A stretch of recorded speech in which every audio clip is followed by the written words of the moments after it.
Sam Bankman-Fried, the founder of the defunct crypto exchange FTX, who was convicted on fraud and conspiracy charges last year, was sentenced to 25 years in prison Thursday in New York court.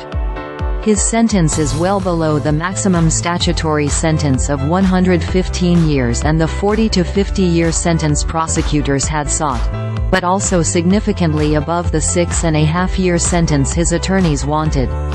The judge in the case, U.S. District Judge Lewis Kaplan, rejected the argument from SBF's lawyers that the harm from his fraud was effectively zero, given that it now seems that the billions of dollars in lost FTX customer funds will eventually, but not with total certainty, be returned in full. The judge noted from the bench how SBF pleaded not guilty despite testimony at trial revealing that he knew he was in the wrong, as well as how he craved political power, eschewed regulators, lacked remorse, and gave false or evasive answers during legal questioning. There is not a trivial risk that SBF could be in a position to do something very bad in the future, Kaplan said. At the end of the day, the criminal justice system thrives only if it's seen as fair, he said. So punishment must fit the seriousness of the crime. And this was a serious crime.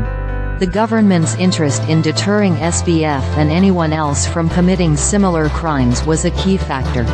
The white, wealthy, and well-connected tend to wiggle their way out of facing the criminal consequences for their predatory behavior, said Jennifer Taub, a professor at Western New England University School of Law focusing on white-collar crime. It's high time that we actually hold white-collar criminals accountable. While Bankman-Fried's lawyers sought to downplay the harm caused by the scheme that led to FTX and Alameda's downfall, prosecutors likened his crimes to that of Bernie Madoff, the infamous Wall Street financier who orchestrated history's largest Ponzi scheme.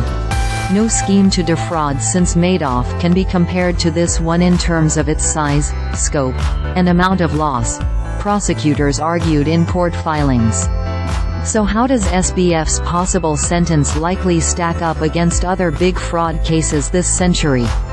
Let's take a look, but first, a recap of what went down with FTXSBF's fall from grace was excruciatingly abrupt. As my colleague Sean Illing wrote, before he was charged, SBF was widely seen as a benevolent genius, some kind of digital-era Robin Hood, who was going to make obscene amounts of money and then give it all away to worthy causes.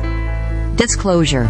In August 2022, Bankman-Fried's philanthropic family foundation, Building a Stronger Future, awarded Vox's Future Perfect a grant for a 2023 reporting project. That project was cancelled.